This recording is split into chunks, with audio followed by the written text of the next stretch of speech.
Welcome to only IAS. स्वागत है आप सभी लोगों का प्रीलिम बूस्टर न्यूज डिस्कशन में। आज 26 अप्रैल 2022 है, तो आइए देख लेते हैं कि ऐसे कौन से इंपॉर्टेंट आर्टिकल्स हैं जो आज हमें कवर करने हैं। हमारा first article digital services act के बारे में है। यूरोपियन पार्लियामेंट और यूरोपियन यूनियन जो उनके मेंबर स्टेट्स हैं, इन सभी लोगों ने अनाउंस किया है कि वो एक पॉलिटिकल एग्रीमेंट पे पहुंच गए हैं, जहां पर अब वो एक डीएसए तैयार कर रहे हैं, digital services act. DSA basically क्या है? ये कुछ रूल्स हैं जो डिजिटल सर्विसेज प्रोवाइड करने वाले इंटरमीडियरीज के ऊपर कुछ ऑब्लिगेशंस क्रिएट करेंगे ताकि वो ज़्यादा अकाउंटेबल रहें जिन्हें वो अपनी सर्विसेज दे रहे हैं। ये सभी ईयू यूजर्स के ऊपर एप्लीकेबल होगा, चाहे वो किसी भी देश में हो, अगर वो ईयू का हिस्सा है तो।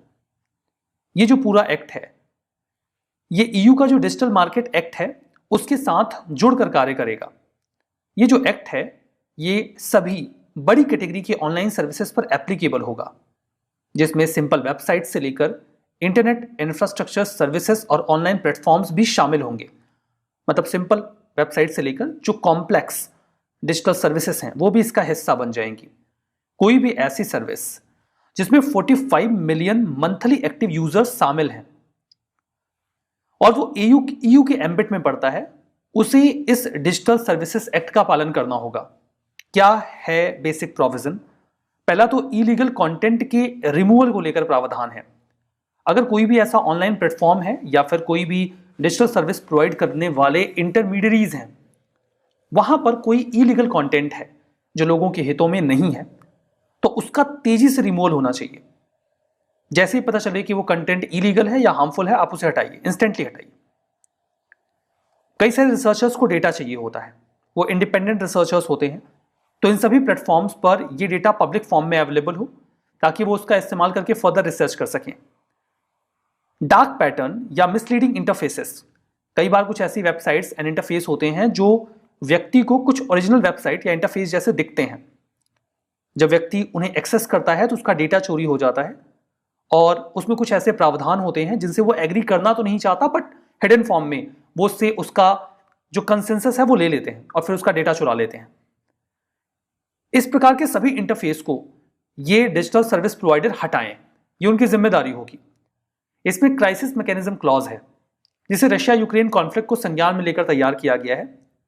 ये board of national digital service coordinators के रिकमेंडेशन के बेसिस पे एक्टिवेट होगा, जिसके बेसिस पे इस बात को एनालाइज किया जाएगा कि जब क्राइसिस की सिचुएशन राइज होती है, जैसे कि रशिया यूक्रेन का कॉन्फ्लिक्ट या वॉर, उस ड्यूरेशन में ये डिजिटल सर्विस प्रोवाइडर्स किस प्रकार से प्रभावित होते हैं।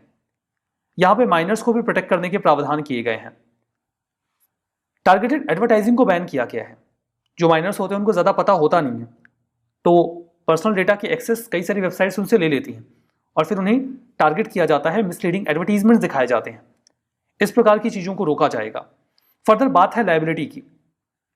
अगर कोई इलीगल एक्टिविटी किसी डिजिटल प्लेटफॉर्म पे हो रही है तो कौन रिस्पॉन्सिबल है? वो डिजिटल प्लेटफॉर्म या फिर वो व्यक्ति जो उन एक्टिविटीज में इन्वॉल्व है। यहां पे ये सारी जिम्मेदारी यूजर पे ही डाली गई है। मतलब जो डिजिटल सर्विस प्रोवाइडर है वो यूजर के द्वारा किए गए किसी अनलॉफुल बिहेवियर के लिए रिस्पॉन्सिबल नहीं होगा। मतलब अभी जो डिजिटल सर्विस प्रोवाइडर्स हैं ये सेफ रहेंगे, इसमें कोई दिक्कत वाली बात नहीं है। लेकिन अगर ऐसा हुआ कि किसी इलीगल एक्ट के बारे में जो डिजिटल सर्विस प्रोवाइडर है वो अवेयर है, लेकिन उसे फिर भी टाइमली उसने रिमूव नहीं किया, तो फिर जिम्मेदारी उसके ऊपर जाएगी। ये सारी बातें डिजिटल सर्विस एक्ट के बारे में। हमारा next article anti defection law के बारे में है। वाइस प्रेसिडेंट वेंकैया नायडू जी ने अभी हाल ही में ये कहा कि अब समय आ चुका है कि जो भी loop holes anti defection law में हैं हम उन्हें रिमूव करें, और इसी पर्सपेक्टिव से एंटी डिफेक्शन लॉ न्यूज में आया। एंटी डिफेक्शन लॉ के प्रावधान हमारे संविधान के 10वें शेड्यूल में यानी कि अनुसूची में किए गए हैं। ये स्पेसिफाई करता है कि अगर किसी पॉलिटिकल पार्टी का जो लेजिस्लेटर है जो वहां से चुना गया है, वो कौन सी ऐसी एक्टिविटीज करेगा कि उसे एंटी डिफेक्शन लॉ फेस करना पड़ेगा और उसकी जो सदस्यता है सदन की वो रद्द कर दी जाएगी। इसी 1985 में 52nd कॉन्स्टिट्यूशनल अमेंडमेंट एक्ट के माध्यम से हमारे संविधान का हिस्सा बनाया गया, यानी कि एंटी डिफेक्शन लॉ। इसके पहले होता यही था कि एक व्यक्ति किसी पॉलिटिकल पार्टी के टिकट से इलेक्शन जीतता था और बाद में वो किसी अन्य पॉलिटिकल पार्टी को ज्वाइन कर लेता था, तो एक प्रकार का डिफेक्शन होता था। इससे पॉलिटिकल इंस्टेबिलिटी क्रिएट होती थी। इसे आया राम गया राम का एक कॉन्सेप्ट भी कहा जाता है। तो इसे रोकने के लिए एंटी डिफेक्शन लॉ लाया गया। अगर कोई व्यक्ति, ये पर्सन ए, किसी पार्टी के टिकट से इलेक्शन जीतते हैं और उसके बाद किसी अन्य पार्टी को ज्वाइन कर लेते हैं, तो जो इनकी सदन की सदस्यता है, लोकसभा या राज्यसभा के वो मेंबर हैं या फिर लेजिस्लेटिव काउंसिल के मेंबर हैं, उनकी उस सदस्यता को रद्द कर दिया जाएगा। यहां पर देखिए फर्दर सिचुएशन बताई गई है कि एक इंडिपेंडेंट एमएलए अगर किसी पार्टी को ज्वाइन करता है तो क्या प्रावधान होगा, अभी वो समझ में आ जाएगा डिस्क्वालिफिकेशन के ग्राउंड्स में। डिस्क्वालिफिकेशन का पहला ग्राउंड तो ये है कि अगर कोई भी मेंबर वॉलंटरली पार्टी की मेंबरशिप को गिव अप कर देता है, छोड़ देता है, तो वो उस पार्टी के टिकट से जो पद पा चुका है, जिसे वो जीता है, वो रद्द हो जाएगा। दूसरा ये है कि वो पार्टी कह रही है कि वोट करो, उसने नहीं किया, बोला मत करो, उसने कर दिया। ऐसे केस में अगर वो पार्टी विप के आदेशों का पालन नहीं करता है तो फिर उसे उसके पद से हटा दिया जाएगा। एक प्रावधान ये भी हो सकता है कि विद इन 15 डेज पार्टी उसे माफ कर दे।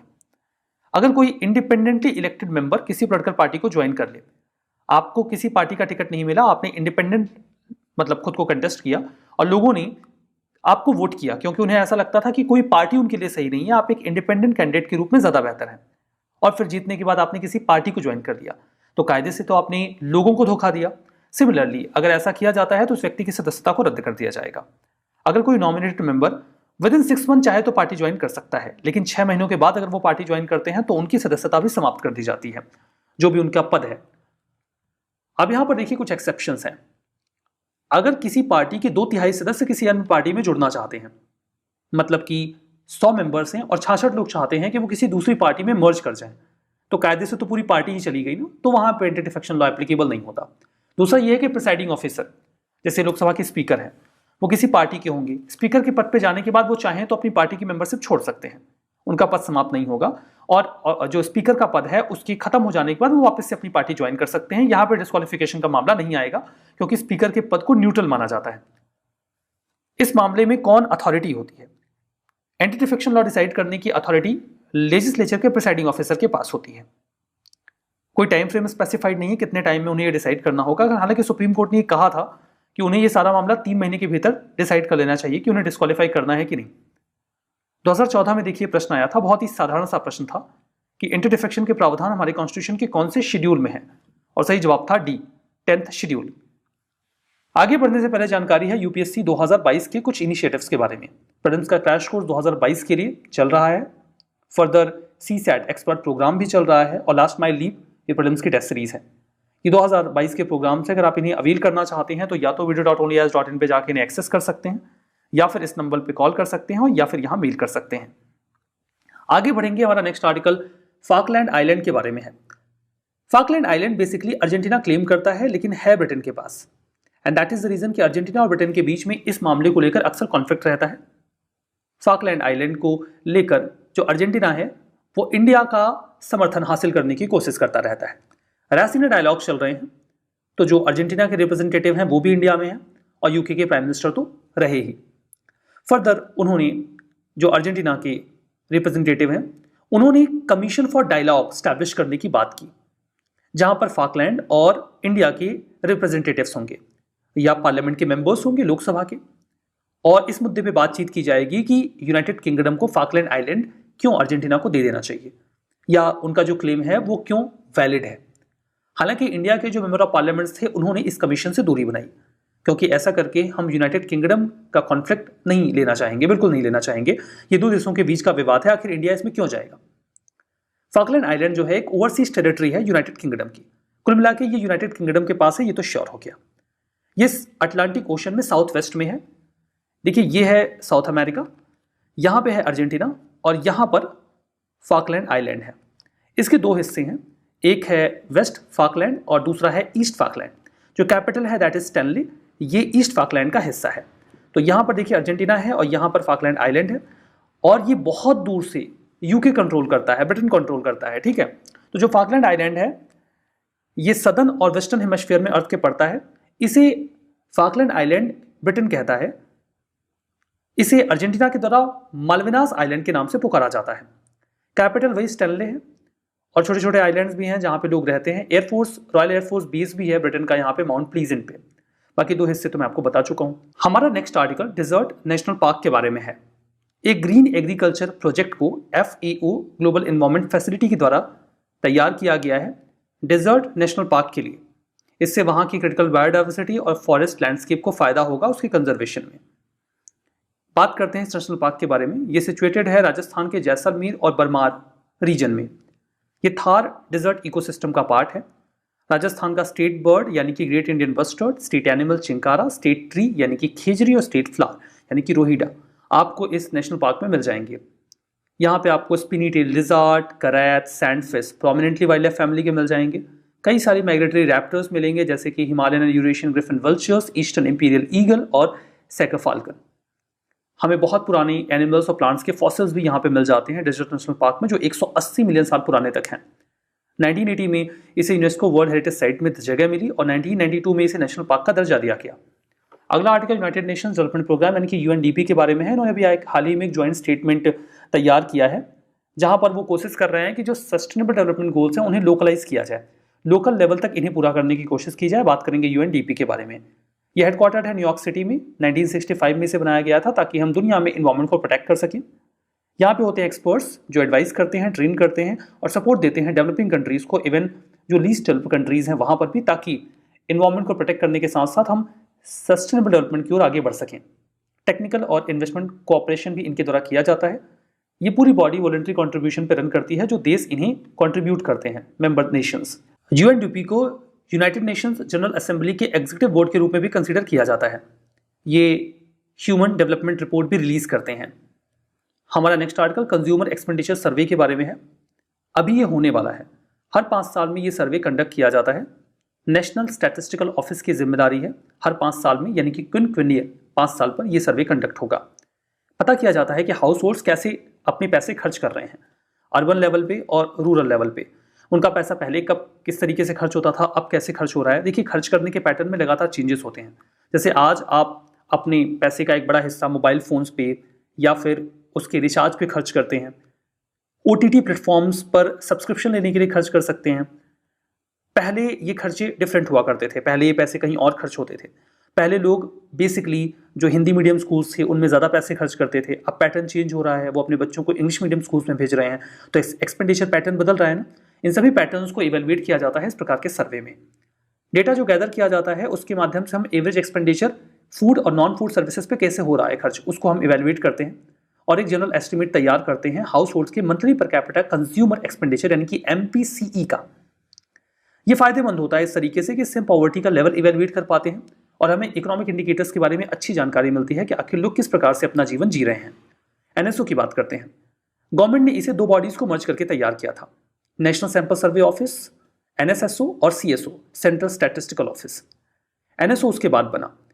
तो जो NSO है ये रंगराजन कमेटी की रिकमेंडेशन का भी आधार है। उन्होंने ऐसी ही एक बॉडी के बनाने की बात कही थी, हालांकि उन्होंने उसे नाम दिया था नेशनल स्टैटिस्टिकल कमीशन, लेकिन बाद में जब ये बना तो इसे NSO नेशनल स्टैटिस्टिकल ऑफिस नाम दे दिया गया। ये एक स्टैटिस्टिकल विंग है मॉस्पी की, यानी कि ministry of statistics and programme implementation की।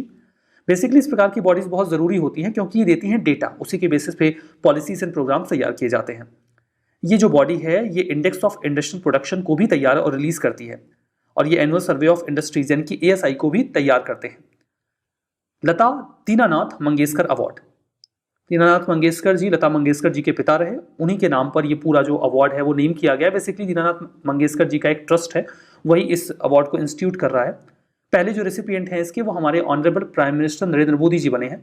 इसे साल में एक व्यक्ति को दिया जाएगा जिसने बहुत अच्छा कंट्रीब्यूशन किया हो अपने देश के लिए, लोगों के लिए और सोसाइटी के लिए।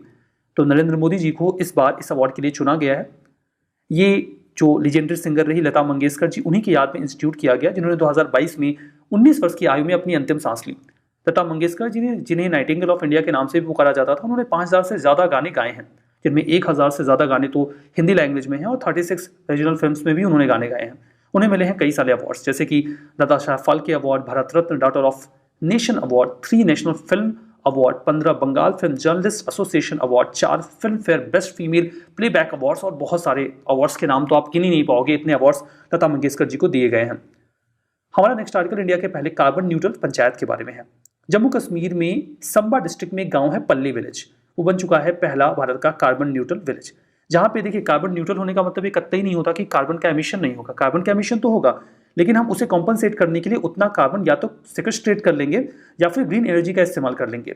तो net zero carbon dioxide emission को अचीव करने के लिए हमें अलग अलग तरीके अपनाने होते हैं, और यहाँ पे जम्मू एंड कश्मीर का ये गांव फुली पावर्ड है सोलर एनर्जी से, तो बन गया है कार्बन न्यूट्रल पंचायत, जहां पर एमिशन को एलिमिनेट करने की कोशिश की जा रही है। तो यहाँ पे कार्बन डाइऑक्साइड रिलीजिंग प्रोसेसेस को हम कंट्रोल करते हैं, जो ट्रांसपोर्टेशन, एनर्जी प्रोडक्शन, एग्रीकल्चर या इंडस्ट्री से निकलते हैं, और कई सारे अन्य ग्रीन हाउस गैसेस जो सोर्स होते हैं कार्बन का, उन्हें भी रोकने की कोशिश की जाती है। जैसे कि हमने कहा कि नेट जीरो का मतलब ये कतई नहीं है कि हम एमिशन नहीं करेंगे, बल्कि हम एमिशन को काउंटर करने के लिए, उसे बैलेंस करने के लिए इनिशिएटिव्स लेंगे। इसमें कार्बन ऑफसेटिंग या एमिशन को रिड्यूस करना शामिल होता है। हमारा नेक्स्ट आर्टिकल स्ट्रॉन्टियम के बारे में है। हाल ही में माइक्रोसॉफ्ट ने यह बोला कि उनके ऊपर हुआ था cyber attack Russian nation state hacking group के द्वारा, जिसका नाम है स्ट्रॉन्टियम। स्ट्रॉन्टियम बेसिकली रशिया का स्टेट हैकिंग ग्रुप माना जाता है। उन्होंने बहुत सारी जगहों पे रशिया के फेवर में हैकिंग्स वगैरह करी हुई हैं। वो अक्सर ईयू के ग्रुप्स को या फिर माइक्रोसॉफ्ट को या फिर जो यूक्रेनियन मीडिया हाउसेस हैं उनको हैक करते रहते हैं, और तालिबान के सपोर्ट में भी इन्होंने हैक किया, बिकॉज रशिया तालिबान को सपोर्ट कर रहा था एट दैट टाइम। इनके कई सारे और नाम हैं, जैसे कि Fancy Bear, Tsar Team, Pawn Storm, Sofacy, Sednit, advanced persistent threat 28 यानी कि APT 28। ये काफ़ी एक्टिव और प्रोलिफिक साइबर एस्पोनेज ग्रुप है। ये हैक करके डेटा चुराते हैं, और ये 2000 के बाद से बहुत ही हाईली एक्टिव ग्रुप रहा है। ऐसा माना जाता है कि ये GRU से जुड़ा हुआ है। GRU basically Russian arm forces का एक मेन मिलिट्री इंटेलिजेंट विंग है। हर मिलिट्री के पास अपनी एक इंटेलिजेंट विंग होती है, तो रशियन मिलिट्री के पास जो उनकी इंटेलिजेंट विंग है उसका नाम GRU है। और ऐसा कहा जाता है कि स्ट्रॉन्टियम को GRU ने ही स्टैब्लिश किया है रशिया के लिए एस्पियोनेज करने के लिए या फिर हैकिंग करने के लिए। ये कई सारे डाइवर्स मालवेयर और मैलिशियस टूल्स रिलीज करते हैं, जिसमें पास्ट में इस्तेमाल किए गए टूल्स रहे हैं एक्सटर्नल, SPLM, गेमफिश या फिर ज़ेब्रोसी, जिसका इस्तेमाल करके इन्होंने अपने टारगेट्स को अटैक किए हैं। रिवीजन करेंगे। Digital service act ASEAN countries से रिलेटेड है, गलत है, ये EU से रिलेटेड है।